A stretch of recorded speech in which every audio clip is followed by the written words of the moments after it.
you watching me pull up across the room. I think you like the view. You gonna make a move. I don't make this easy for you.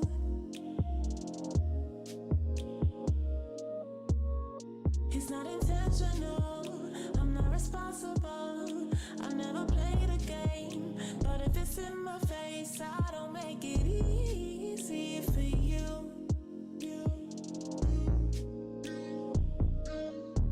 Everyone is an option. I don't think that's a problem. No, my eyes make me sweet, but most people don't fuck with me. I don't make this easy for you. I don't make this easy for you. And now is the time between you and I.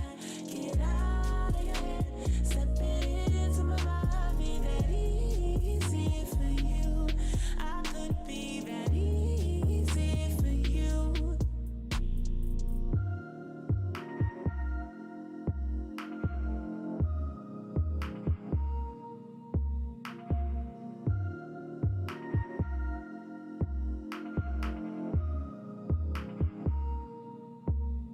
Baby, I like to learn. How do you wanna feel?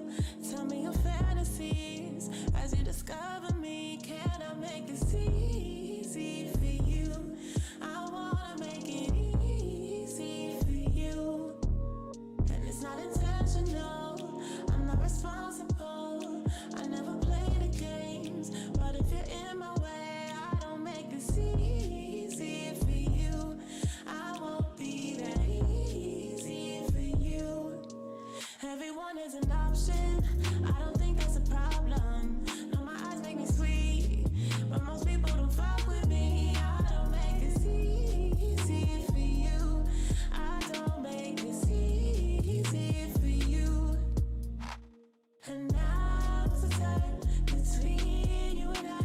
Get out of your head, step into my mind, be that easy for you. I could be that easy for you.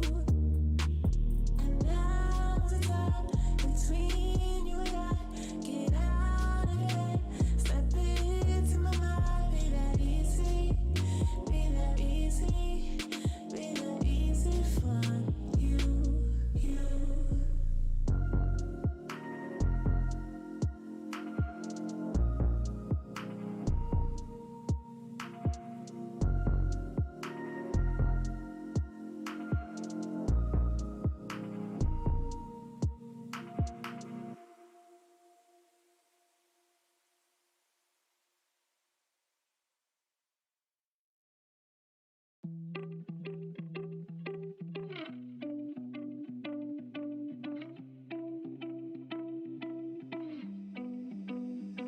She said that she hate me, I hate me too. I can always tell when you're lying, girl, you're see-through. All these miles away, yeah, I just wanna see you. Baby, give me good faith, she hit me like seafood. Remember when I saw you, hi, it's nice to meet you. Know my old girl salty, she just wanna be you. I'm a dog, no Maltese, I don't wanna leave you. Once you're right here, I just don't wanna mistreat you, no.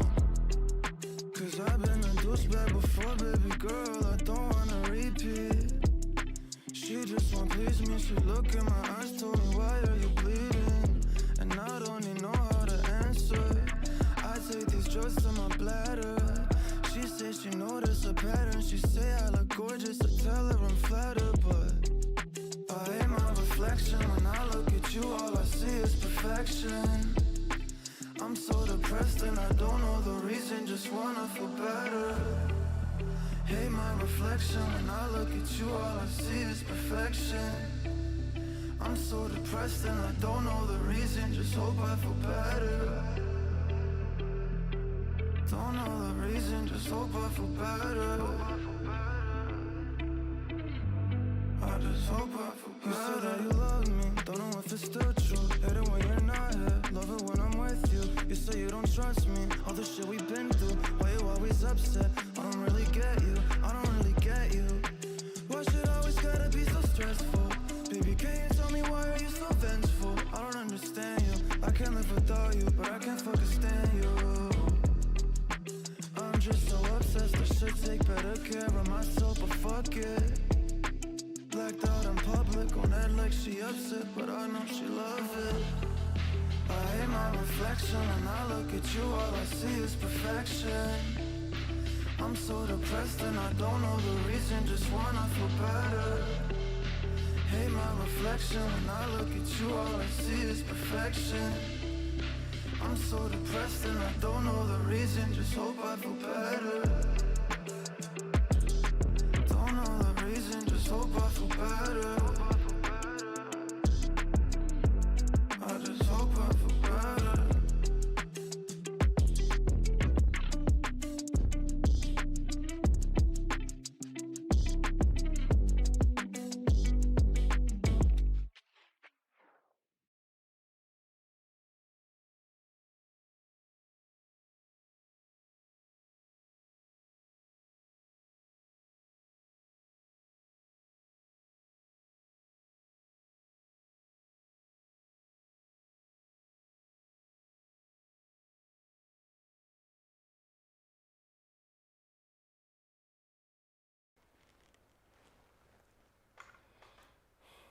Live Fibonacci Radio, Fibonacci Live here. Welcome. Here with our hosts, Alchemis, and here with Lana. What's poppin'? Here with MoodE. Hi. The Wordsmith. I'm back. Hey man, it's Christmas, man. We back in the building. We got to get it back together, y'all. But yeah, Fibonacci Live is in the building. We here at Galleria d'Arte. We're excited. Happy holidays to everyone. I hope you guys are safe. Enjoyed yourselves. Check out our episodes. Check us out on FibonacciRadio.com. For all the beautiful artwork we have. Our art piece for the week is one of MoodE's non-commercial pieces. Yoda is our art piece for the week. You guys check it out. We have lots of pieces. We have lots of different expressions of art. This show is filmed out the gallery and we get down with many, many topics. We did the boy crisis part 1 last week. We've done love. So we're really excited. We are also giving a shout out to all the individuals that are involved. We're coming from the Chicagoland area. Shout out to our brand ambassadors, Wordsmith. Yes. Is there anything we have to pick up, man? Just a reminder to like and subscribe as always. You know, make sure you continue to follow us. We have a lot of exciting things coming up, so just please like and subscribe. Tell a friend to tell a friend. You know what I'm saying? To spread the word. And go to GalleriaDeArte.com because you can get tickets to be part of our live studio audience. So if you want to come and rock with us in person, we suggest you do that. I guess we're gonna jump it off, man. I'll do the formality. Okay. You know what I'm saying? Because I was gonna scratch into one of MoodE Alana, like, hey, but what, like before we get too far, remember what y'all said. Yeah, remember what y'all said, you know. Exactly. So we're doing a part 2. I'm excited to be back because I was not in the building last week. So the word of the week, as it was last week, is manhood. Manhood is a noun and is the state or period of being a man rather than a child. Qualities traditionally associated with men such as courage, strength, and sexual potency. There you go. So that's the definition of manhood. Hey, man, we had to wrestle with that sexual potency. I was waiting for that. Wordsmith. We had to wrestle with that sexual potency last week. And then the actual topic, again, part 2 from last week, is the boy crisis. So. Written by the book written by Warren Farrell. Yeah, Warren Farrell. Yep. And guys, check us out. We will start uploading all the material. Our episodes, last couple of weeks, it's just a lot of material. It's really fun. It's heated. It's information that ranges from the aspect of not being loved to the aspect of the boy crisis. We also, what else did we do? Those are the main 2. No, those are the main 2 that we did. I guess I'm excited about this next one. Yeah, no, those are the main 2 that we did. I'm tweaking. But shout out to I am because I'm excited about our next topic next week. I don't wanna let the cat out the bag, but y'all know how we get down. Our topics are straight to the point. They're direct. Give a shout out to all the podcasts out there. We're in the podcast world. We're in the metaverse right now. So we are excited to present these tangible, these thought-provoking topics that are related to wealth, related to art, health, whether wellness, health, art, different forms of expression. We really take it not just from the social media content or streaming, but we bring it straight to this platform. We have comedians that come in here. We have exhibits that we have. So it's the real deal when it comes to, just really being a brand that comes off the radio. We broadcasted live from a 106.3 FM for several months. We will be going back to that platform. We're excited to just really bring everyone involved. You guys check us out. Check out our website. As I said, we will have a Patreon and Cash App available next week. And it gets you more involved as part of our membership.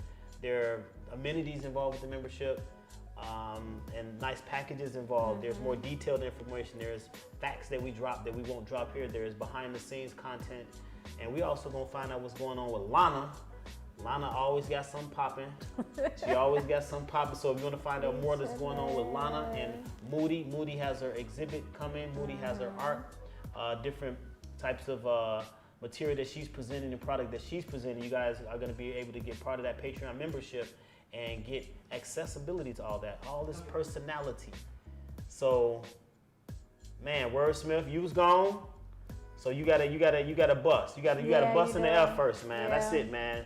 Give us something, Wordsmith, of what you got out of last week. Talk to us. Wow. There were so many great topics. I mean, so many great. Yeah, the topic was great overall. So many great points that were brought up last week as it relates to the boy crisis and manhood. What can I set it off with today and pinpoint what I got off of that?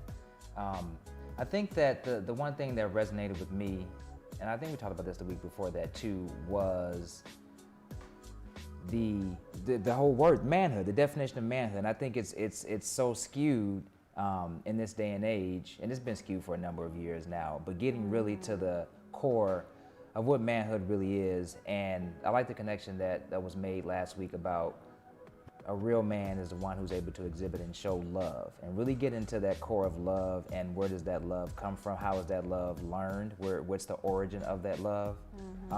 Because when we think of, or society at large thinks of manhood and what a true man is, I don't think the correlation with love is there. Expressing love and expressing that because love typically is associated with tenderness, or it's more of a feminine type of thing. So to say manhood and love and they're in the same vein, I think is very powerful. So that's one thing I took away from last week's show that I believe is very eye-opening. That was the main nucleus. That was the underlying component.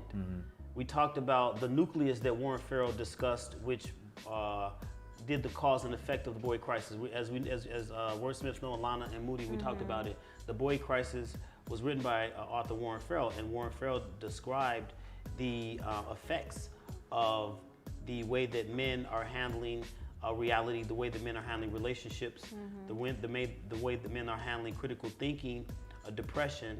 And we'll go into those statistics in the next segment. We'll go into some of those statistics. But part of the boy crisis was the fact that Warren Farrell had detailed that it's the absence of a male.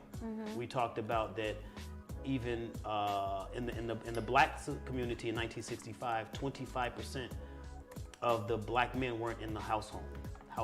Right. Now it's almost 75%, over 75% actually. We all know that that's a cause and effect in the communities. You know what I mean? So then we talked about the 1965, it was 3.5% of the white males that weren't in the home. And 2021, it's 35% of the white male not in the home. So what Warren Farrell analyzed is that when you have the lack of father figure inside the home, it had this effect. It had this drastic effect. But then, as Lana talked about and MoodE talked about, and you guys chime in on this point, you guys expressed that just because somebody in the home doesn't mean that it was more advantageous as far as the health or the wellness of the home, as far as the functionality of the home. And I did agree that if there's something that doesn't represent love in a home, that doesn't stimulate or support love, that most definitely is non-productive. But we're also talking about from a standpoint that that's a dysfunctional standpoint. Right. Meaning that most of us, we're part of that statistics. Right.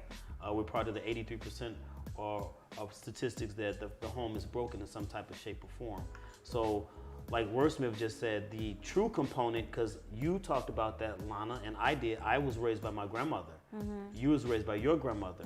But the thing that we had in common is that we knew that they loved us enough to put us in a position to succeed. Right. So when you talk about love, Fibonacci right here, Fibonacci Radio, we're kind of pinpointing, putting our little twist on it.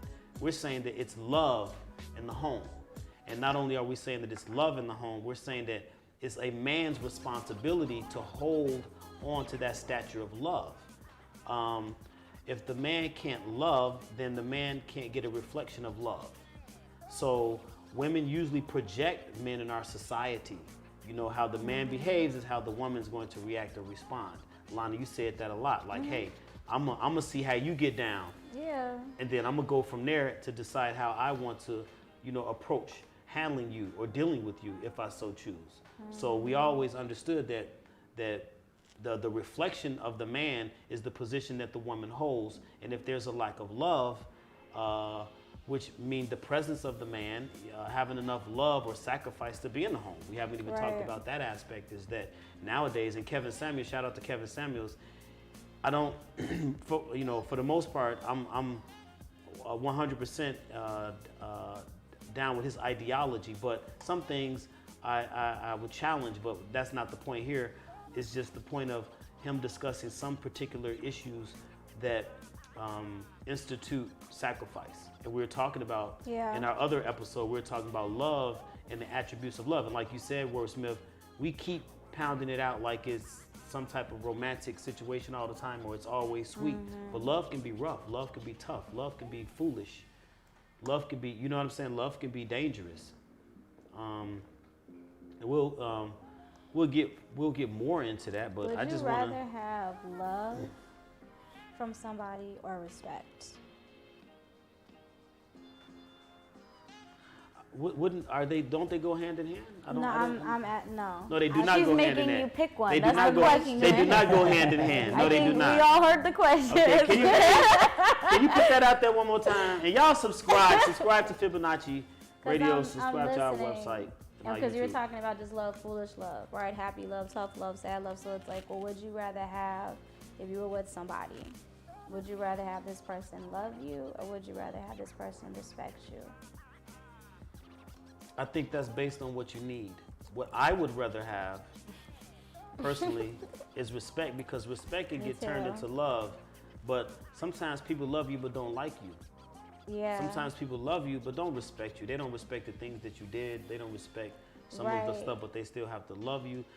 And that's what we're discussing. Love has more variables. That's why I was saying when you said that, I was like, respect is just respect is just boom. Love got all these variables and levels. You know what I mean? We always. You don't kill me. It's just a lot going on right now. Like, but respect, you're just not gonna cross this line. Period. At the end of the day, you could be as crazy as you want to be, but. But you know what? I'm glad you said that, because that goes back to our last week topic and talking about the peas and the plate. Yeah. Meaning that most moms will allow that slightness of being challenged or having to negotiate something with a child. Yep. So that's losing respect. Most men in our society, we hold a lot firmer, and our egos play a lot hold their position to getting our respect. Women are quick to compromise. You know what I'm saying? Women are quick to compromise to navigate to get to their objective. We want respect. Sometimes women are more focused. They're more. Y'all have more of a cunning, approach to getting what you want, because you become more objectified. As a men, we tend to go to a place of where it's comfort. Yep. You know what I mean? Because we feel like we can go do what we got to do for what we want. So when it comes to dealing with another person, it's a little different than being as objectified, and we do want respect. And I think that part of that, I think the lack of respect may have something to do with the boy crisis. If they're, if the mom don't respect respect the dad. I could definitely see that. And I was talking to someone about that. You have the aspect of what the imagery is that the boy is going to have based on what's around him, how it's conveyed to him. My grandmother raised me, but she never talked negative about my father. Right. And my father, he worked. He had a different commitment. He had a different, and it was early 70s and stuff like that. So, a lot of times, when you got a job, you got an opportunity, you had to take it. So he took an opportunity, which was great, because if I wouldn't be probably in the position that I am. But as far as being in the home, that wasn't viable, but she never slighted, him on that aspect of it, so that gave me confidence. It gave me confidence, not because of what I knew about him, but it was what I didn't have to know about him. Like my grandma did the same thing. Like it wasn't nothing like ever spoken negatively about my father. It wasn't, just he wasn't like, I would see him, but she never would badmouth him or just say anything. So it's like, even though my dad wasn't in the house, like I didn't have daddy issues, because I never viewed it as, oh, he's just such this bad person. It's like, okay, when we see each other, we're gonna figure it out, and until then, like, I'm cool. Yeah, like I'm not, but I didn't feel no type of way. It wasn't like this seed planted in me. Like when I see him, I'm like, my grandma be like, baby, he figuring it out too. We're so happy looking, man. You know what I'm saying? Oh man, so shout out to Denzel Thomas. The chat is on fire again. He always brings about a lot of great perspectives. Shout out to Denzel, man. Denzel, shout out Denzel, support us, man. He's been supporting Galleria d'Arte, man, and Fibonacci, man, radio. So shout out to Denzel. What Denzel dropping today? He's talking about, he's saying that men aren't raised to love. He said we're raised to lust after. I'll agree with that. And a question that he brought about. Very good point. Yeah, with he said, would you rather have love or power? That was one question that he posed when we talked about the whole love versus respect. So love versus power. To the point about love versus respect, I look at love as the umbrella, and I think everything else falls under love. So I would much rather have love than quote unquote respect. I look at love as the end all be all. So that would be the camp that I fall into. Everything's come out of love. That's why. I think I look at love as the umbrella, and everything else underneath it, respect, hate, everything. I think all that is an offshoot of love. So I would much rather have love above all else. Now, and that's the way I originally felt. Honestly, I'm glad you brought that up, because I didn't really choose to dissect it, but not to get off the topic, we're still talking about the boy crisis, and we're still antiquating that with that, but okay, let's compartmentalize that. Okay, you have love. So if you love a person, then that means you should have respect for them, is what you're basically saying. Right. In order to love a person, so is love automatically, is respect automatically incorporated with love? And that's why I wanted to go back to the original question that you had. So, because there was a choice, right? And there was not an option. Like for my thing, there is no. It's like but for hers, and so and he picked his. He picked love, because you. But it makes sense, yeah. I say respect, because. And this is the truth here. I'm going to tell you why I say respect. Respect, because most individuals don't know how to identify love. To me, love has so many variables that if I go, there's your form of love, and then there's my form of love. Yeah. So you can be a person that's spilling out 100% of what you feel what love is, because we talked about that the episode of love. Love is defined by who loved you. That person, they have things called love languages.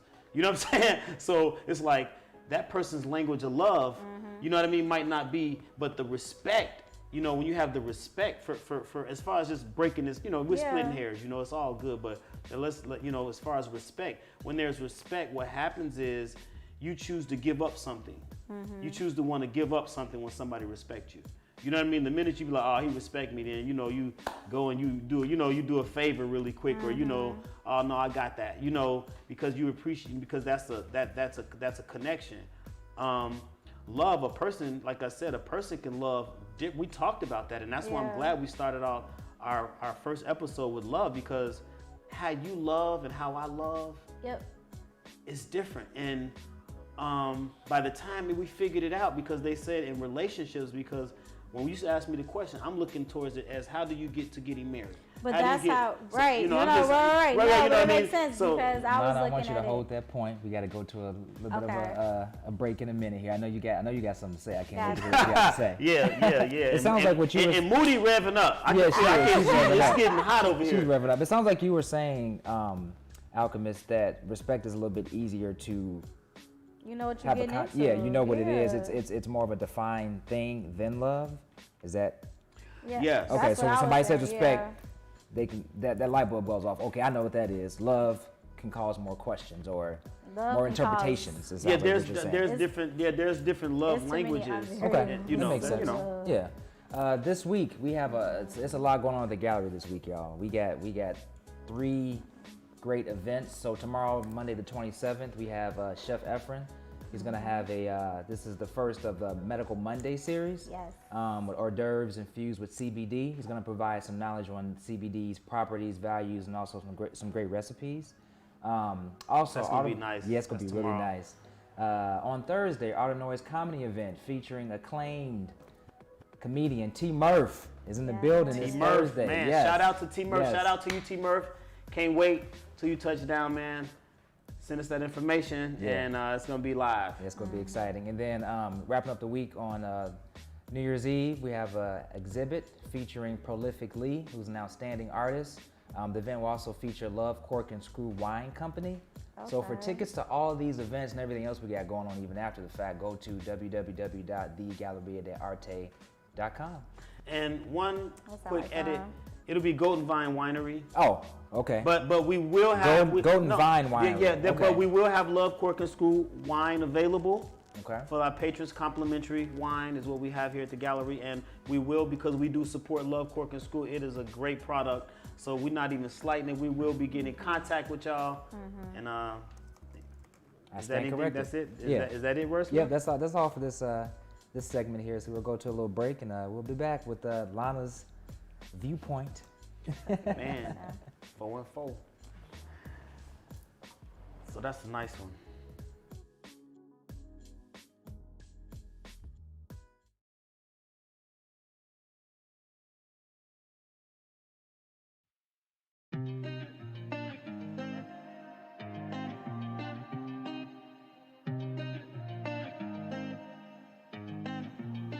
I've been shining on the city lights. All this doubt around me, then but look, I got it right. Don't you try to hit me, now you live a petty life. All those nights I lay awake, I pray for better life. Now I wake up with a baddie like I said I might. This a better life, you never tried, I bet it right. This a better life, you never tried, I bet it right. You been stuck just where you at because you never tried. Want a better life, I had to try, I bet it right. Yeah, I just took a test and yeah, let me write. Look, I just took a test and yeah, I rolled the dice. Yeah, women, I'll be bad because the fuck was nice. Yeah, I must admit that this ain't overnight. I just hit the double with the jackpot. I'm in the snow, this in New England, but I'm dying high. Now I'm addict for the music when I can't stop. Ain't gon' let me anywhere to ask me. Ask a favor with a shout out to gas me. Really, they ain't take a risk, but want the outcome. Then asking how come. I've been shining on the city lights. All this doubt around me, then but look, I got it right. Don't you try to hit me, now you live a petty life. All those nights I lay awake, I pray for better life. Now I wake up with a baddie like I said I might. This a better life, you never tried, I bet it right. This a better life, you never tried, I bet it right. You been stuck just where you at because you never tried.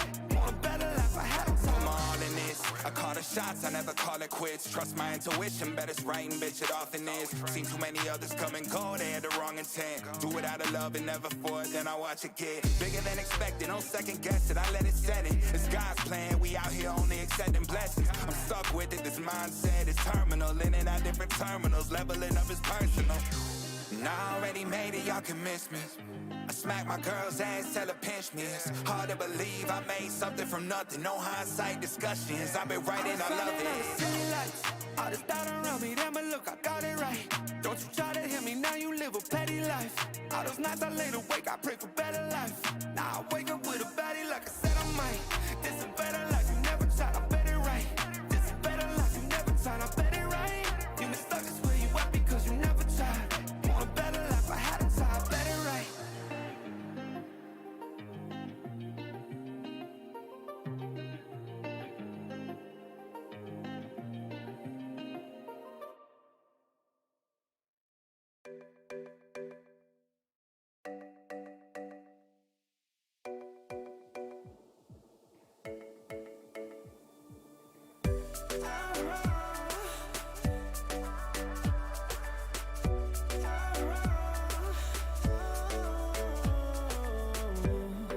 Sé que no se puede, pero quiero verte una última vez. Sé que tú no quieres y aunque yo te entiendo no puedo ceder a la idea de no volverte a ver, a saber que no te va a tener.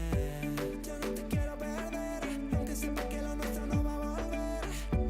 No queda nada que hacer, entre tú y yo todo va a desaparecer. Pareciera mentira que estuviste en mi vida, y aunque duró un segundo yo creí que tú eras mía.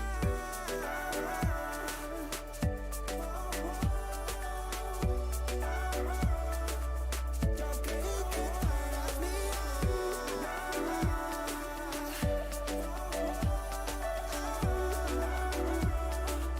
Yo creí que tú eras mía.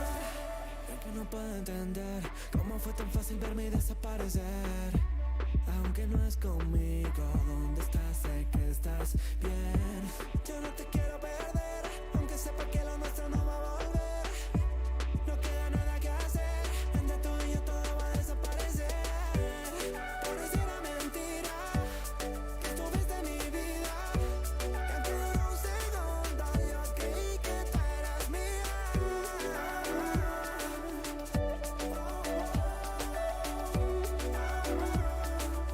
Yo creí que tú eras mía. Perdón por tenerte presente, perdón por pensarte siempre, pero te quedaste en mi mente. No duró nada y pensé que serías mía.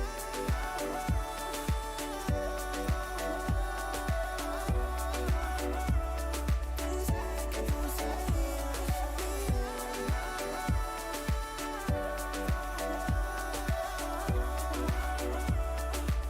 Yo creí que tú eras mía.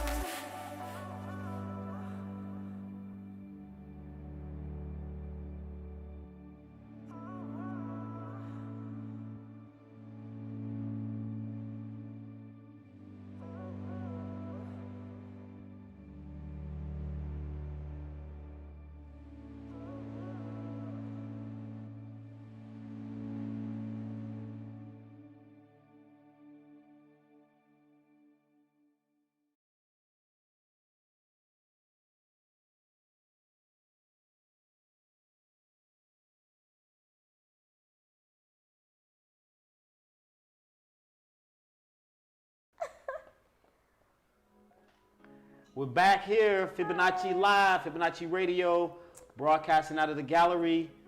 The topic, manhood.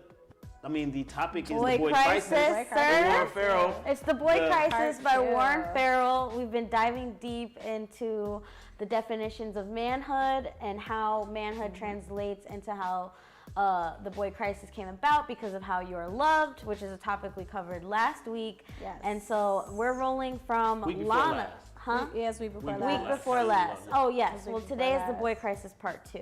Yes. So Lana Yes. had, we think we left Tricky ass, off. some tricky ass I think little we left question. off It's like, you on know what, Lana's man? points Wordsmith, it after Lana Wordsmith always. transition. So. Hey, and everybody, wait till we put out our clips and our episodes from the last couple of weeks, and Lana goes ham. All right, Lana goes ham, and MoodE comes off like she's in control, but then you can just start seeing the wheels unravel. So y'all pay attention to these clips that are out there, and I'm gonna tell you, to say which one would you choose, that's bogus. And I'm shocked that she got us even answering this because we are on the boy crisis, but this is what boys go through. These are what people go through. So right now we have to first get through respect and love. And this mug's in jail, they can't distinguish the difference between respect and love. No, that's my point. Like, This look, mug's in jail that didn't know the difference I'm like, of respect and no, love. but for real, like, have you ever like fallen in love with like a disrespectful person? Like, that is the worst. No, relationship. that's not the thing. Like, Has a disrespectful Respectful person been in love with you? When I tell you that is the worst relation, and that's when you value respect. Like, you realize, like, when you really are in a relationship with somebody and you know that they love you, but when they get mad, they don't have no picks, no boundaries, no, like, they willing to do whatever. Like, when you say no, they don't listen to your no. Your that's no, not love. Your space doesn't, what space? Like, when you really date, it's like, yeah. Because like, this is different. Because the no. Because the real love, I mean, you're right. The real love runs parallel, but the real love isn't damaging. It just gets on your nerves. Yes. You know what I mean? The real love is like, you know, once it's violent, once it's aggressive, once it's volatile, like, it's more selfishness. No, it's more for real. something else. But the real one, it's like, what make it terrible is because you don't want to body the person. You like, you know, they're a good person. You know what I mean? You know, so it tugs at you. You know, because we're talking about the real effects of love. And speaking of real love, the reason why I stood on my point, Wordsmith, to chime you back in, the reason why I stood on my point of respect is because love is not enough for marriage to survive. Love isn't enough in most cases, because to incorporate, and we all talk about getting to the final stage. We all talk about conjoining and being married and being productive. And when it comes to that level, you want to have a good, healthy relationship and a functional marriage, and you want to have a long-lasting marriage. So once you realize that just being in love with the person is not enough to sustain the marriage, what happens is if you respect the person enough, then it brings forth transparency. Transparency is the ultimate level of love to me, is when you actually lay yourself out there. You know what I mean? Because only fools fall in love. You know, so I think that in order to get to that stage of transparency, you have to be respected. Yeah. They have to respect that who you are. They have to not try to change you. You know what I'm saying? They have to have respect for, the things the choices that you've made. They have to have a respect for the things that you've done for them. They have to have a respect for your presence. You know, if without those things, then you know that love, they can love love. Yeah. You know what I'm saying? Yeah, one thing I want to interject really quickly, and that Boy crisis. that Yes. is eye-opening the way you put that. So I think what I can safely say is this, because I've got it's crystallizing a little bit more for me now. So love has no bounds. Yes. Respect will provide that structure for love to thrive in a healthy manner, is what it sounds like. Yeah. So, yeah, Moody's like not sure that. about that. I don't but agree with that wraps that up for me. Gotcha. Okay. I nice like little your bow. point though So- a lot, but can I go ahead. interject here? So hold on. I'm not gonna let him slide off. Based on Lana and what she asked the question, Jeff Wordsmith, you didn't respond correctly. No, he's I stand giving corrected. his opinion. Oh, you changing it to Yeah, respect. he just, Yeah. right. Oh, Wordsmith, I didn't know that. Yeah. Okay. I want to say what I really want to say is both, because I think they need Well, to both yeah, be, but- for to reach nirvana, you need both of them. Exactly. Yes. But if I yes. have to pick, then it's going to be the respect, because it's going to keep the structure that love can go crazy inside of. Yeah. In a healthy way. Yeah. Love can Yes. be crazy. Yeah, without the respected boundaries, you're right. Yeah. That's a Love wordsmith. is like I like that. is That's a why he's a dog. wordsmith. That's how Yeah. you train it. Like, for real. Well, I feel like I might be the odd one out here, but I don't think what Jeff said verbatim, or I'm sorry, Wordsmith said verbatim was that love has no bounds and that respect has bounds. So that's essentially. So I don't agree that love has no bounds. I think that what love is defined as is having a bound. Like, I'm not going to accept someone who tells me that they love me and then have them act crazy, like, just because that's not love to me. Because if you're being crazy, like, I just feel like that's not what genuine, true love We're not talking about is. crazy. We talking about love. We talking about the person that loves. And I'm saying that that's not love. That's No, just not what love But is. we're not calling that love. We're talking about what's considered love, and that's where I was talking to Lana, and we were both talking about is that love is. We're not talking about what your version of love is, like, but what love can be The perceived yeah, as, the like all components of of the components love. of love. We're kind of focusing on the fact that love has has levels, love have variations, love have love languages. So when you start saying respect, you know, when you put it into the mixture of respect, in order to get to love, you kind of have to have respect. You know what I mean? That's what I'm saying, though. Like, if you're, like, I'm not necessarily talking about the different forms of love. I'm saying that love is going to have respect. So why would you be crazy? Like, my point and what I just wanted to finish my your point. love already has respect. What I'm saying is separate the two. That's where the question comes, right? Right. But right. I'm just trying to get to the question part, because like I understand what you guys are saying. Yeah. So, no. Maybe I'll come back with that. I'll just wait to come back with that. So you guys can go ahead. What you mean? What you mean? Like what do you mean? I'm just gonna marinate on it and I'll come back with my point. It sounds like you're saying love has everything else baked into it. Not necessarily, but Okay. Well, okay. Yeah. So I think this next point I feel like can tie both pieces together. So I've always heard that a man typically marries or dates his mom, or ends up marrying his mom, like just in whoever. And the girl marries her right, dad. and the girl marries her dad. So I feel like that's true, and I feel like this goes into the negotiation aspect when we talked about like when the male's not, or not even if a male is present, it may not be the best situation possible. You'll realize like all that falls on the mom into what I feel like a guy expects his girl to tolerate or to deal with because they saw their mom tolerate or deal with it. Like, so, because I feel like I've had that in my experience once. Like, I dated somebody and then I realized the things that he expected me to deal with in his mind growing up, they were normal for his mom to go through or endure. So then it was time for him and I to start dating. Like, he would make like, well, my mom did, it's not no, it's always this comparison to mom. And it's like, but I realized the mother took on very unhealthy, like, or things that didn't define my version of love. But then it was like this set expectation. So I feel like just tying it into the boy crisis. So, go ahead. What was you about to say? So the crisis would be the crisis would be the lack of love, whether it's misidentified, whether it's dysfunctional. Right. But then I feel like, as a woman dating in this type of society, I feel like there has been times where I was expected to, understand what this man is going through and, oh, his life is so hard. And I feel like I feel like moms, specifically with grown boys, tend to play like, oh, what their baby is going through is so massive.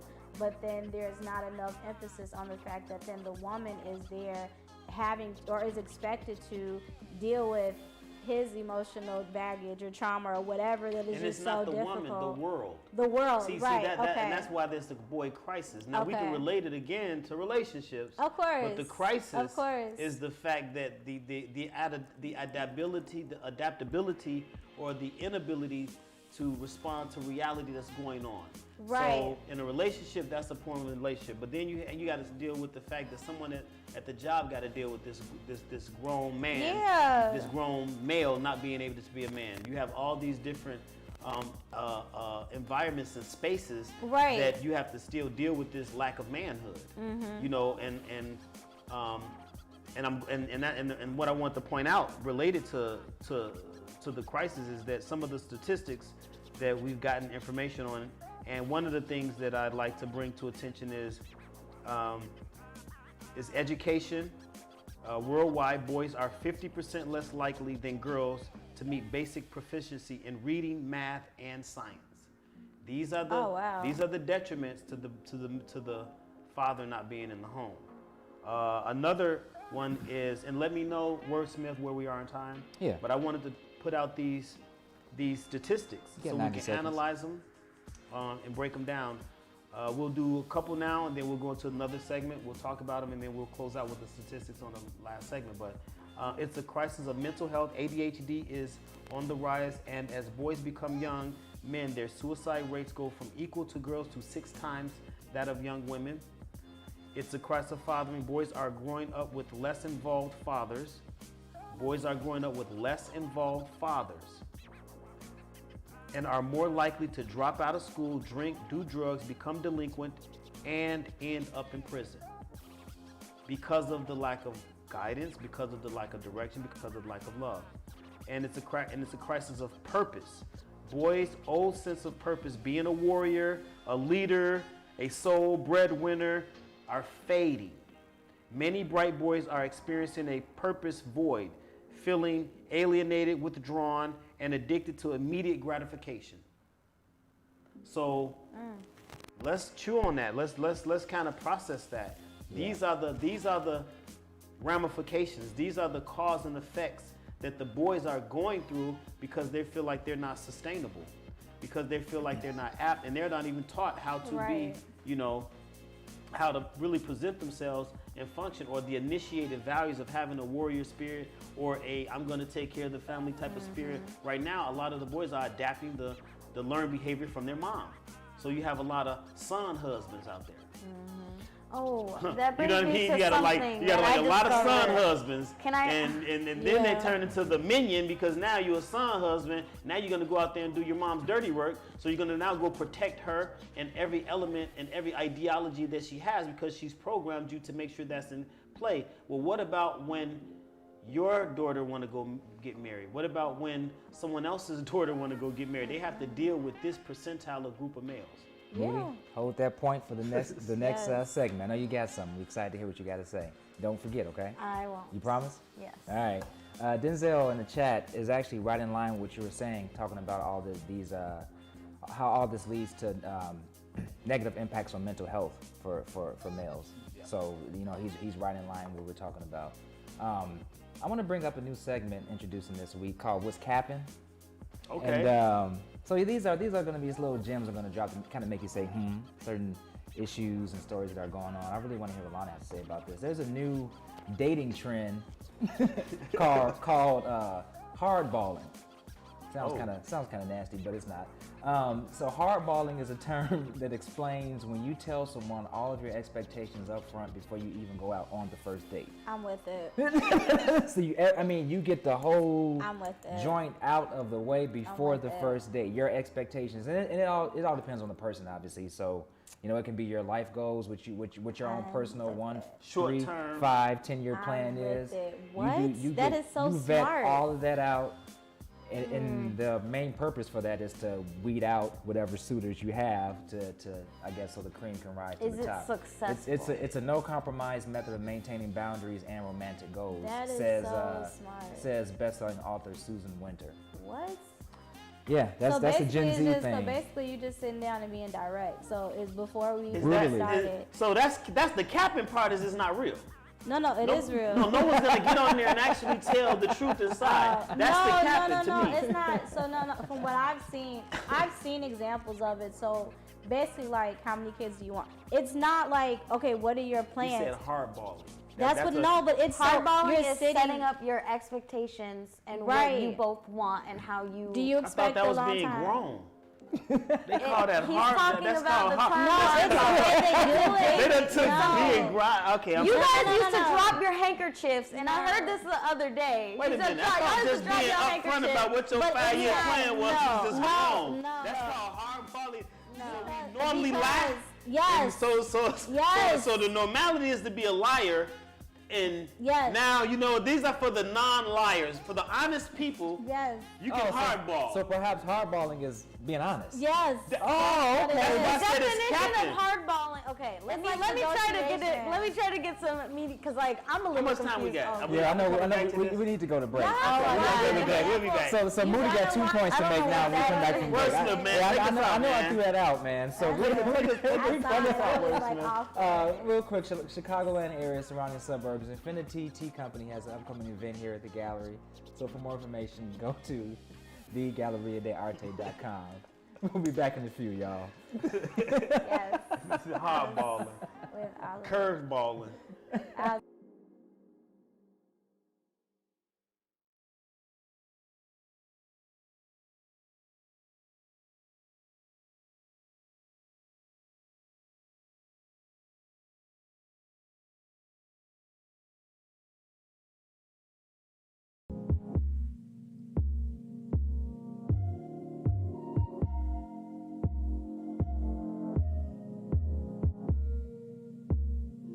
feel you watching me. Pull up across the room. I think you like the view. You gonna make a move. I don't make this easy for you.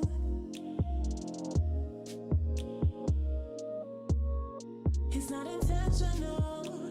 I'm not responsible. I never played a game. But if it's in my face, I don't make it easy for you. Everyone is an option. I don't think that's a problem. No, my eyes make me sweet, but most people don't fuck with me. I don't make this easy for you. I don't make this easy for you. And now's the time between you and I. Get out of your head, step into my mind. Be that easy for you. I could be that easy for you.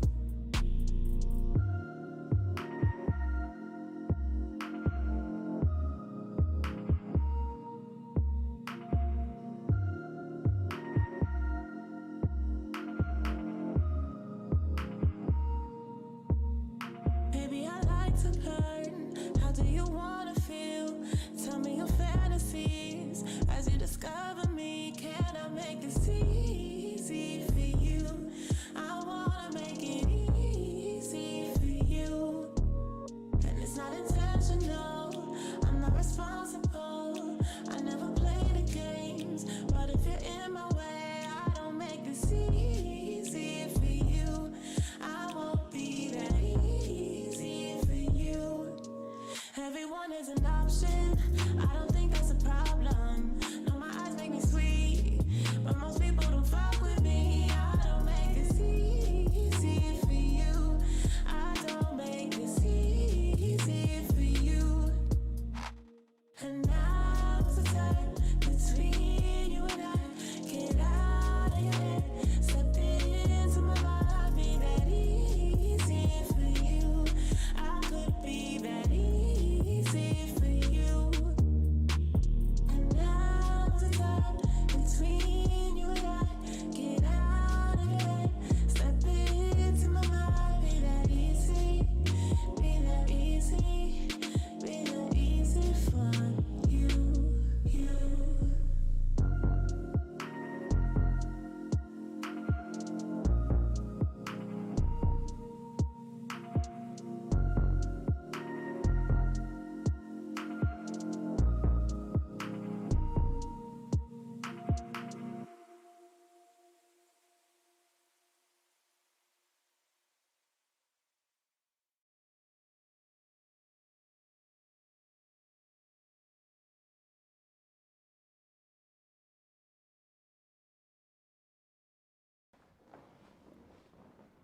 Broadcasting live, Fibonacci Radio. Alchemis here with Lana. Who is Lonnie? I don't know what the hell happened. Lana and MoodE, commonly known as MoodE, aka. Hey, it's like, alright. So now, but y'all got me kind of What? You got your geeked notes about out, this topic. so Yeah, I got go my ahead notes. and You get know, into it. I'm, You know, I'm, after this- I'm pumped up. Y'all got me kind of. We talked about the boy crisis, written by Warren Farrell. We're covering the aspect on how this affects the young men in our community, how it affects their dating, how it affects their success, how it affects the women in our culture, how that relationship affects us now, how it affects the divorce rate, Right. how it affects us as a success, as an individual, as a people. And the first aspect of it was the lack of father in the home. Then we started breaking down the effects of a lack of father. We talked about the depressionary values. We talked about the ideology that most young men don't even want to take care of things anymore. You know, we talked about the fact that it's kind of it's an initiated value that has to happen, that a lot of the society, a lot of us in our society have been missing as young men, is that there's been no initiation. It's kind of like we talked about, you get a participation trophy. Yeah. Your mom's gonna protect you even if you're wrong. You know what I mean? So if you start seeing these type of levels of your sister's gonna beat anybody up over you. Like that. You could do no whether wrong. Whether you right or wrong. And then and then we're talking about the son husbands, and that's a term that's coined because the son husband, what he does, he replaces the father, which with an inapt ability to understand what a man is. So now he's out in the community because he serves his mother and does his mother's bidding. He in his mind feel like he's a man because these are the things that I did for my mama. That's when the son husband term comes, because with this same very factor, there's no learned behavior, or there's no infrastructure that young man has as far as dealing with adversity, critical thinking, making decisions, and some of the components and sense of direction and vision that males bring, discipline, self-discipline, and the initiated values, being held up to those initiated values. Most moms, why would you hold up somebody up to that initiated value when they can work for you? When, you know what I mean? When they can do the things that you need at that moment. Some other moms are taking the emotions that they have or the dysfunctionalities that they have, and they're putting them beside the son. Now the son goes out there, eventually he gonna be a physical male, a strong male. So he goes out there becoming a strong male, but emotional, lack of direction, lack of understanding, sacrifice to a certain degree, lack of understanding. Even if he does find a partner, it's such an imbalance, because then you can't get the mom out the way, like his mother out the way, for you to really be the woman that you're supposed to be in. That, you get what I'm saying? Like as a partner to him. Or like he there's wants you to always be the mama. This weird. Right, or he want wants you to God, be the mama. You know what I mean? So worse. that becomes the issue, is either that there's an expectation, because there's a trade-off. The mom, like Warren Farrell said, is carrying guilt. She's carrying guilt because of what she's not able to give her son that he needs completely. So she in turn says, well, I make enough money, because the boy crisis starts, it triggers from the women in our society right now that we discussed, that are allowed to not to have to need a male, to not have to, that don't need a man in the house at all. Well, if you don't need a man in the house at all, then you do things the way you see fit and accordingly, because you can put a roof over someone's head, because you could pay bills, you could live check to check, or you could save money to the point where it substantiates the boy as far as tangibles. But then there are so many things missing as a sense of direction and how the world is going to view him. He has to compete. He got to get out there, and then we talked about it before. You have a daughter, you have a son. You take all their tangibles away and take all the things, their belongings away. When she get to school, she can still get attention. Yeah. When he get to school, he has to do something outrageous now to get attention. Yeah. He has to do something outlandish to get attention. He has to show out. He has to be the clown or the class clown. Yeah. To get attention. She doesn't have to do anything. She could just rest into her femininity. You know what I'm saying? Or however she wants to come off and still get the attention that she wants, without an iPad, without a telephone, without keys to a car. So, some of the things that we're talking about, and I don't know how y'all feel about them, but one of the things that I thought was interesting was that 50% of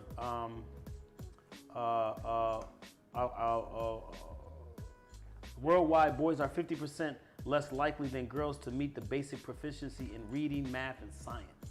That's what you said last before we went to break. Yeah, and that's so meaning that if you look at the statistics, if a child isn't hugged over a certain amount of hours when they're born or something like that, they can go into a stage of kind of I don't know what they call it now, but it's a disability, a learning disability. Yeah, if a child isn't touched or hugged, there's what do you call it? There's statistics that show there's going to be some type of disability psychologically. Oh, wow. You know what I mean? Or brain processing with that child.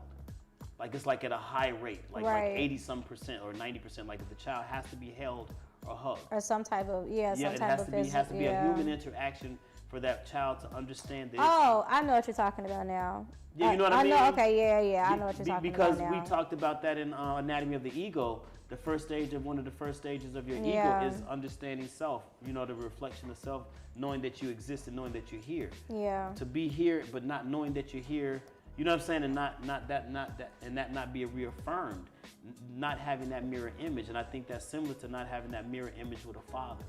You know, the boys are out there without the mirror image, and without the mirror image, the performance is down. But you even think of like how affectionate people are. Like you can tell when somebody comes from a very affectionate type of family, and you can tell when someone doesn't. Like just by how, you know, just basic interactions with other people. Like you have some people where like they get too close, you know, they're just too touchy-feely. They're just super friendly. It's like, why are you, and you have someone who's not accustomed to that, like, why are you touching me? Like, why are you so close? Back up. I need 3 feet. Have you not heard? Like, you have, it depends on how you were brought up. Because, like, I'm one of those, like, we weren't very affectionate. Like, we wasn't, though. Like, it was just, like, you get affection to, like, a certain age, and I think, like, I was very old school, so it was more like, let's toughen you up, right? So, but you're not realizing, or, like, I didn't get it congratulated a lot.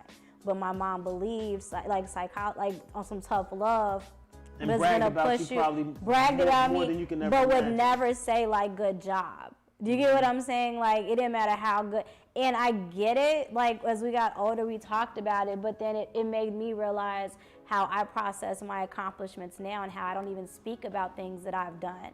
But it's because when I did them growing up, they weren't a big deal.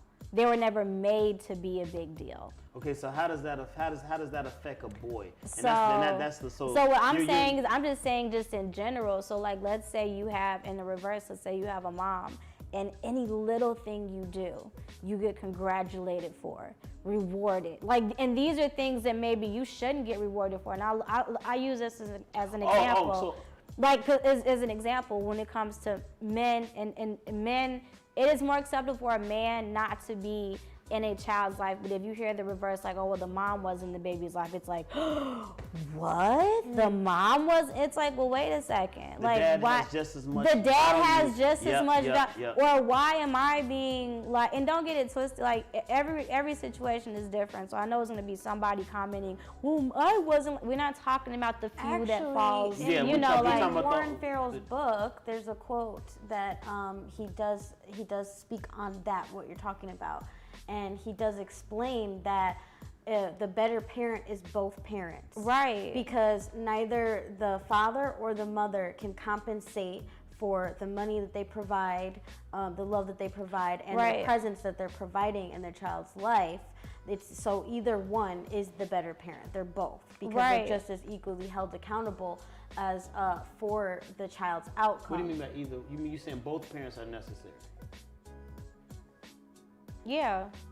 Basically. But you're saying regardless if it's the mom or dad, like they're both equally as important. So whether the dad's not present and the mom is, or the mom isn't present and the dad is. Just piggybacking right, off of that's your what I'm saying. point, So yeah. regardless, like both of them are, regardless of which one is there, and that's the part. But why is it so acceptable for a man to just not be there? Like I never understood that, and I feel like even when it comes up in conversation, it's just more excusable. Like, the term deadbeat mom is a foreign sounding like when term. you Doesn't hear really someone sound say, ever "Oh, right. well, my dad raised me."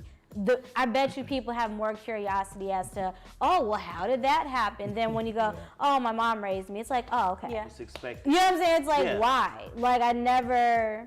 I mean, it's expected because, and that's what we talked about. It's expected because economically, it's easy to feel that the man is disposable. This whole crisis started when the woman in a first world society, in a first world country like ours, have the opportunity of getting all the things that she needs for tangibles, for home, for food, for job opportunities, to do all the things that she deemed that she wants to do, to be who she wants to be, to make decisions on a child, to make decisions on birth, to make all these decisions. When you're able to make all these decisions, then at what point do you not feel like you can make the ultimate decision and not need a man? You know what I mean? Right, Society has said that everything that you like there's no fair reasoning I of agree. needing a man other than the attributes of a male. Of an actual man. I agree. You know, I agree because I just feel like even when you have like sons that have like kids and let's say they're not the best dads, but then you'll see like their moms like, you know, be like talk about or praise, oh, my son's such a good father, and rewarding the basic of the basic, you know, like behavior or things done for her grandchild.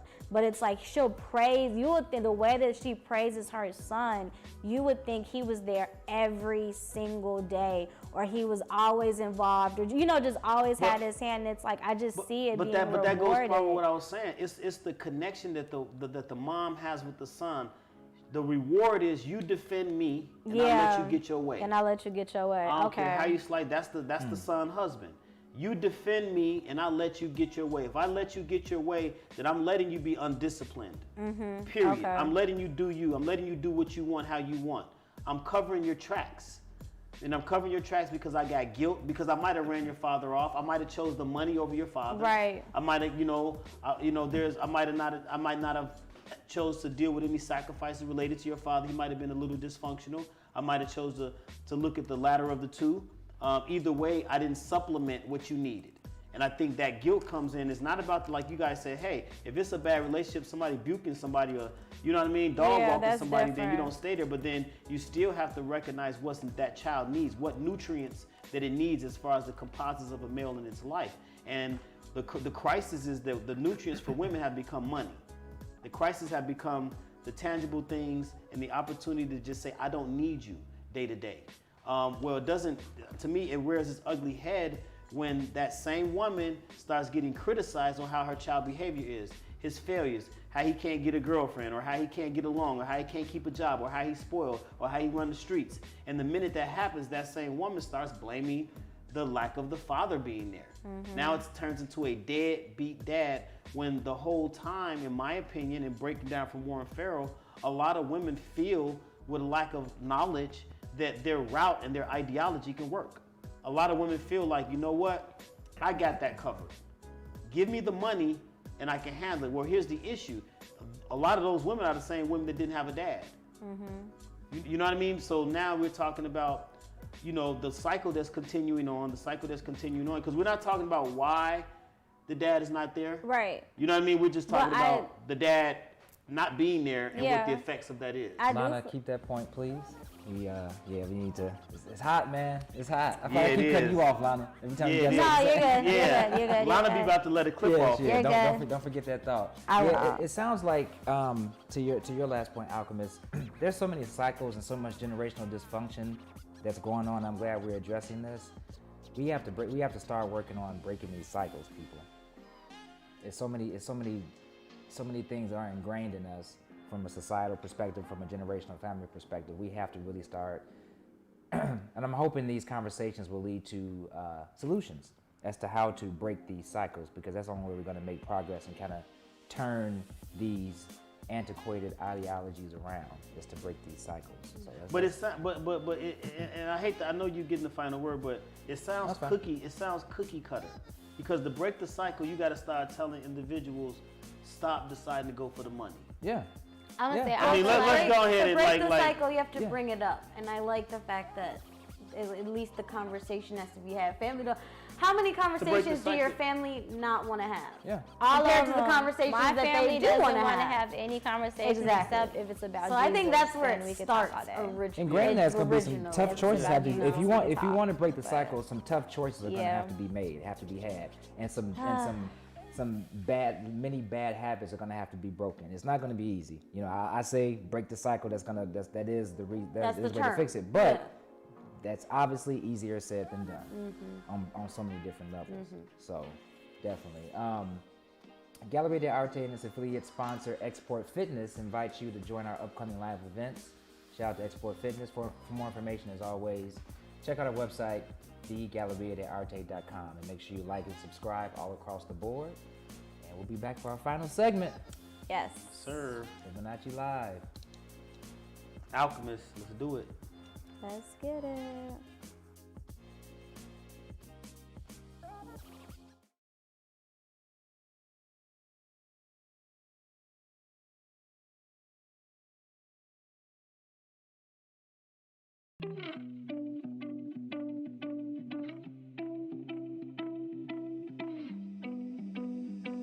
She said that she hate me, I hate me too. I can always tell when you're lying, girl, you're see-through. All these miles away, yeah, I just wanna see you. Baby, give me good face, she hit me like seafood. Remember when I saw you, hi, it's nice to meet you. Know my old girl salty, she just wanna be you. I'm a dog, no Maltese, I don't wanna leave you. Once you're right here, I just don't wanna mistreat you, no. Cause I've been a douchebag before, baby girl, I don't wanna repeat. She just won't please me, she look in my eyes, told me why are you bleeding? And I don't even know how to answer. I take these drugs to my bladder. She says she noticed a pattern, she say I look gorgeous, I tell her I'm flattered. But I hate my reflection, when I look at you all I see is perfection. I'm so depressed and I don't know the reason, just wanna feel better. Hate my reflection, when I look at you all I see is perfection. I'm so depressed and I don't know the reason, just hope I feel better. Don't know the reason, just hope I feel better. I just hope I feel better. You said that you love me, don't know if it's still true. Hate it when you're not here, love it when I'm with you. You say you don't trust me, all the shit we've been through. Why you always upset? I don't really get you, I don't really get you. Why should I always gotta be so stressful? Baby, can you tell me why are you so vengeful? I don't understand you, I can't live without you, but I can't fucking stand you. I'm just so obsessed, I should take better care of myself, but fuck it. Blacked out in public, on that like she upset, but I know she love it. I hate my reflection, when I look at you all I see is perfection. I'm so depressed and I don't know the reason, just wanna feel better. Hate my reflection, when I look at you all I see is perfection. I'm so depressed and I don't know the reason, just hope I feel better. Don't know the reason, just hope I feel better. I just hope I feel better.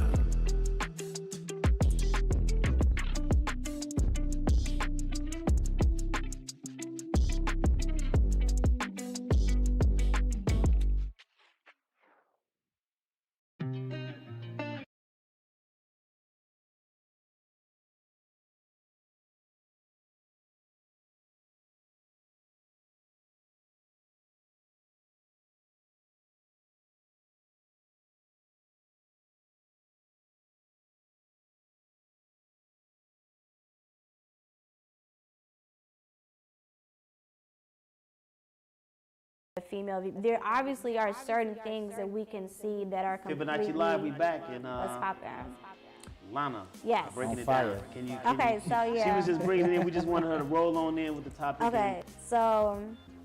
You were talking about the feminist. Right, I was like, do I want to perspective go of back things. from the top? Okay, so this is my thing. Like, I don't agree.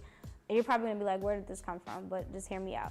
So I don't agree with the concept of being a feminist. I feel like with a feminist comes a domination, and I don't individually want to be like to have this domination type of mentality. I want equal opportunity. So where there is like unequal gender statistics or rules or pay or opportunities, like I think that it should be even across the playing field. But the issue that I'm having, and I'm tying this into the boy crisis, is with the newfound power that females have had as far as like having the opportunity to provide for themselves and make choices and have options. I think that there's a part of us that are stuck on a power trip, and there are things that we're not considering when it does come to raising a child in a two-parent household, because I've seen women a lot of times break up with somebody or not deal with somebody for like honestly petty shit, and they regret it. Like when they decided to, because they wouldn't put their ego aside, or they wouldn't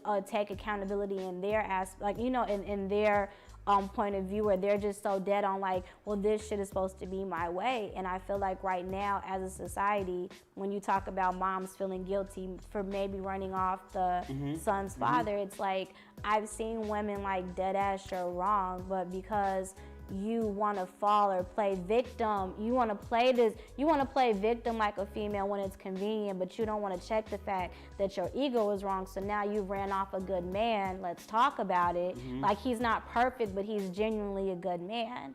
So now you're willing to be a single mother because in your mind you have this newfound opportunity to provide for your child. And you want to be like, well, I got it. I got the money. I could do bad all by myself, not realizing the damage, because in reality, you won't check your ego. Like in every situation, the man's not wrong. Like I've had my fair share of like horrible relationships, but I say that because nobody's perfect, and I've had to grow and accept accountability on my end. So I know that women do, and it's easy for a woman not to have to do that right now either, because I call the shots. I pay the bills. I probably make more than you. I'm probably in a better situation than you are. So you're not gonna come in my space and tell me, you know, like it's this like ego trip. And I'm just putting it out there. I just feel like that is a part of the man crisis. It's like women have found this newfound power, and a lot of us don't know what to do with it. We don't know how to balance it. It says here, as developed countries had the luxury to permit divorce, they responded by creating the era of multi-option woman. Raise children, raise money, or some combination of both, while continuing the history era of the non-option man. That is a dad's third options. We're still raise money, or raise money. So I was just taking that one of the quotes out of his book that reflected exactly to what you're saying, is that the bottom line is that the luxury for women to have the things that they want has caused a crisis. I'm not saying every woman. If you feel like that, then it probably is. You know what I'm saying? I'm gonna keep it a buck. If that's how you feeling inside, then that's probably that woman. You probably got a son or husband. You know, but nevertheless, it still is affecting. It's affecting the kids. It's affecting the way we move in society, the way we have respect, the way we actually hold each other accountable, the way we stay in balance. Because you were mentioning the word feminist. Yeah. And equality. The issue is that, and Candace Owens, shout out to Candace Owens, she made a comment, and it's been mentioned by several other people. Warren Farrell mentioned it, Kevin Samuel mentioned it, and that is that women ideally pick jobs that aren't manly related, not manly related, but not competing as far as in a male society. They're not picking the jobs that most men pick in our society that pay more money. The women are actually picking the jobs that pay the less. You know what I'm saying? As far as, you know, not talking about circumstantial or isolated incidents, but as far as statistically, what's happening is women aren't even picking the jobs that are risky, the jobs that require that certain level, and that's why Kevin Samuels always pick on women that say realtor or nursing or things that are based on certifications, because those jobs, ideally, you don't have to give too much of your personality up. You don't have to give up much self-discipline, you know what I mean, to maybe go for the higher level, the educated circumstance, because they're not as tangible. So I can go out right now and get myself certified, and those certifications are based on sales. Those certifications are based on potentiality. Right, but so I agree with that, and I feel like the thing that comes into when we talk about just in that aspect, and why I do understand, because if you work in corporate America, which now, especially black women, we are the highest percentage of college graduate, or women in general have more college degrees, more masters, more any type of, so the thing is, a lot of these jobs equate to corporate jobs. So the issue is when you go into a corporate setting, and I'm working, and I like to call them boys and girls club, because I worked in a few where as a female, it doesn't matter where you went, you have to go to the top of the schools, you have to get the top of all of these, you have to be perfect, you have to walk in perfect, you have to be perfect, you cannot mess up one time to get the same attention.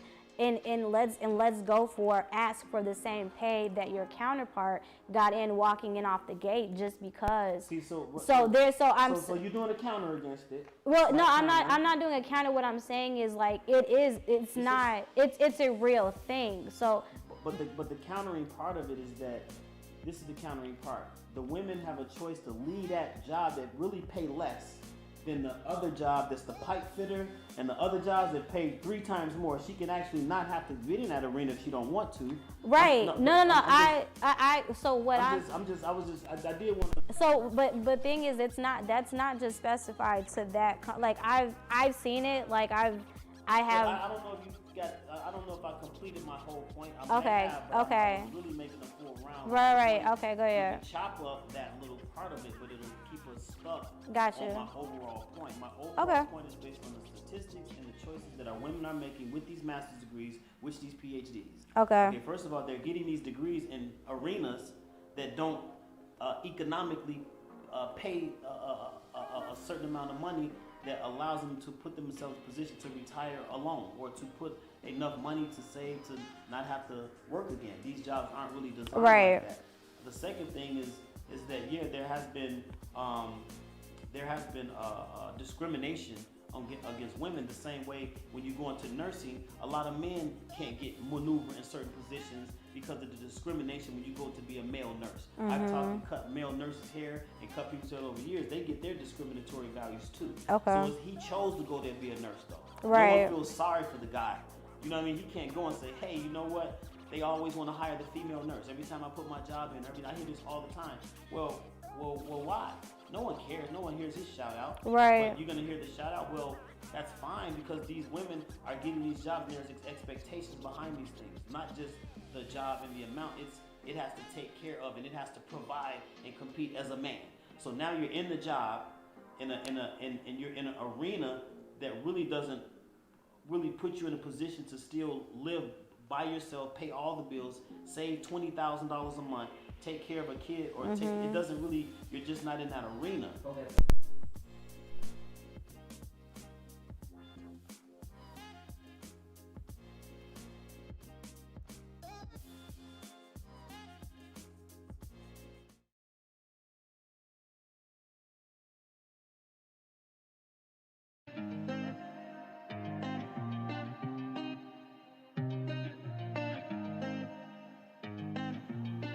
I've been signing on the city lights.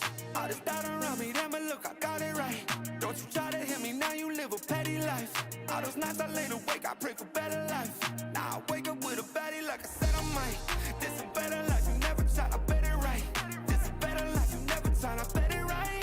You been stuck just where you at because you never tried. Want a better life, I had to try, I bet it right.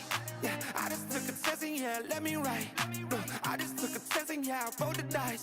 Yeah, women, I'll be bad because the fuck was nice. But yeah, I must admit that this ain't overnight. I just hit the double with the jackpot. I'm in the snow, this in New England, but I'm dying high. Now I'm addict for the music when I can't stop. Ain't gon' let me anywhere to ask me. Ask a favor with a shout out to gas me. Really, they ain't take a risk, but want the outcome. Then asking how come. I've been signing on the city lights. All this doubt around me, damn it, look, I got it right. Don't you try to hit me, now you live a petty life. All those nights I lay awake, I pray for better life. Now I wake up with a baddie like I said I might. This a better life, you never tried, I bet it right. This a better life, you never tried, I bet it right.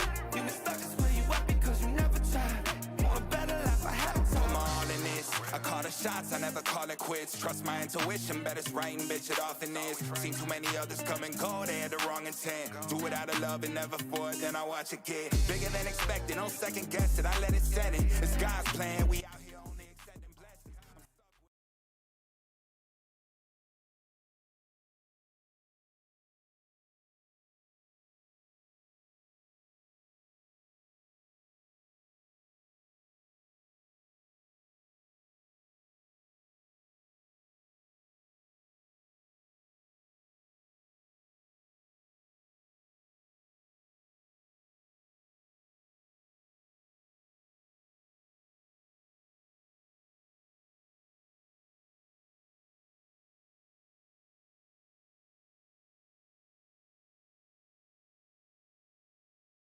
We here now.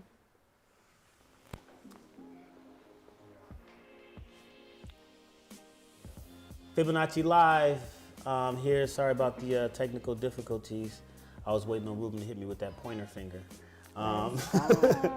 Sorry about that, guys. But what I was just want to roll out before we end the show is isolating my point about the crisis starts at the males, right? Not being there. Well, the question then goes to, well, why isn't the male there? Right. The male isn't there because there are funds that's provided where normally when the male's resources, his job, his position of security all of those things are usually what provides him as a valuable or viable resource. And like we're saying, if you can get a job, most women have most people with the degrees are women. So that means you can get the job. If you can't get the job, you can get public aid. You can get SNAP, EBT, or whatever type of governmental assistance that you can. So now you have the resource. You have a roof over your head. You have food in your mouth. And you can make decisions on the child. You can make decisions on the birth. You can make all these personal decisions that you can make without the assistance of a man again. So now, once you have this power, because you were talking about that early on the show, the ego comes into play. So then I was talking about the term feminist or feminism brought up. So the feminist part is being equal. So once society has made you feel equal, and this is the part that I want to chime in on. Society, once they give you all these things, they're gonna make you feel equal. If they say, hey, you know what, I could give you all the things that you won't need from that man, then you're going to start feeling equal. You're going to start feeling equal. Now, you're not equal because you're not a man, and the man isn't equal to being a woman. Right. But the issue that I'm getting is the term equality or looking for equal. Well, the true essence of equal for a man and a woman is to have a balance, and when it comes to is to have the individual balance, and when it comes together to be a whole. So to me, the misconception about equality in the retrospect of our economy and as far as wages and earnings and tangibles, I feel like the fact that the women are given the option and the luxury of picking whatever they want to be, not just you forced to go wade by the water and go gather grain.